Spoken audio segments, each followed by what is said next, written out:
नमो नमः श्रीमात्रे नमः। ओम खं ब्रह्म। अद्य वयं लघुकथाकाव्यस्य अष्टाविंशतिकथायाः विषये आलोचनां करिष्यामः। एतस्याः अष्टाविंशतिकथायाः शीर्षकस्य नाम भवति हृदयादेशाः। तर्हि आगच्छन्तु विषयारम्भं कुर्मः। भारतवर्षस्य महान् नीतिज्ञः चाणक्यः आसीत्। स चाणक्यः एकदा कुटीरे चिन्तामग्नावस्थायाम् उपविष्टः अभवत्। किमिति चेत् तद्राज्ये कम्बलस्य चौर्यम् अभवत्। रात्रौ कम्बलचौरौ चिन्तितवन्तौ चाणक्यस्य गृहं गत्वा पश्यावः। स चौरान् ग्रहीतुम् कम् उपायम् अन्वेषयति इति। रात्रौ चाणक्यः दीपं प्रज्वाल्य शास्त्राध्ययनं कुर्वन्नासीत्। अध्ययनावसरे अचिन्तयत् कथं कम्बलचौरम् अहं गृह्णीयाम् इति।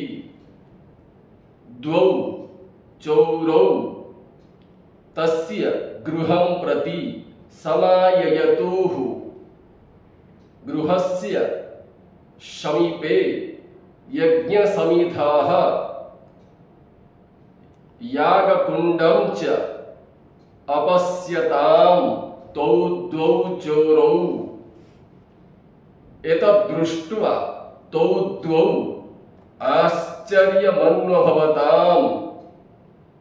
एतावत्यां प्रधानमन्त्रिपदव्यां सत्यामपि सात्विकसरलजीवनं यापयति अयं चाणक्यः। कुटीरे च तिष्ठति इति।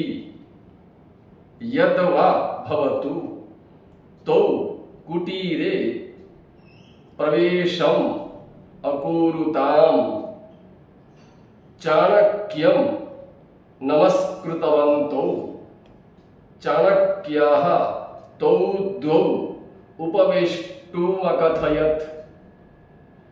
तदनु चाणक्यः अपृच्छत् एतावत्यां रात्रौ आगमनस्य किं कारणम्। तदा तौ द्वौ चोरौ अकथयताम्। आवामुद्वौ भवता साकं सम्भाषणं कर्तुम् आगतवन्तौ। चाणक्यः अवदत् किमयं विषयः व्यक्तिगतः अथवा राजकीयः। तौ द्वौ अवदताम् व्यक्तिगतः अयं विषयः भवति। तदा चाणक्यः तत्क्षणात् दीपं निर्वाप्य अन्यमेकं दीपं प्रज्वालयामास। विषयमेतं चोरौ न अजानताम्। इति कारणात् द्वौ चोरौ चाणक्यम् अपृच्छताम् भवान् ज्वलन्तं दीपं किमर्थम् अन्यमेकं दीपं प्रज्वालयत्। चाणक्यः अवोचत् आदौ यः दीपाः मया ज्वलिताः आसीत् स च दीपाः राजकीयदीपाः भवति। तस्य दीपस्य ज्वलनार्थं राजकोषात् धनव्ययः भवति। अन्यं यमेव दीपं ज्वालयामि तत्तु मम व्यक्तिगतदीपः भवति। अहं व्यक्तिगतकर्मणि किमर्थं राजकोषस्य धनव्ययं करिष्यामि? अस्मात् तमेव दीपं निर्वापितवान्। एतच्छ्रुत्वा चोरयोः हृदययोः परिवर्तनमभवत्। तदनु द्वौ अवोचतां भोः मन्त्रीन् आवामुद्वौ एकघण्टायाः परं पुनः अत्र आगमिष्यावः। कृपया अनुमतिं प्रयच्छतु इति। किञ्चित् कालात् परं तौ द्वौ चोरौ चाणक्यं प्रति आगत्य अवदताम् आवामुद्वौ एतावतः कम्बलान् चौर्यं कृतवन्तौ।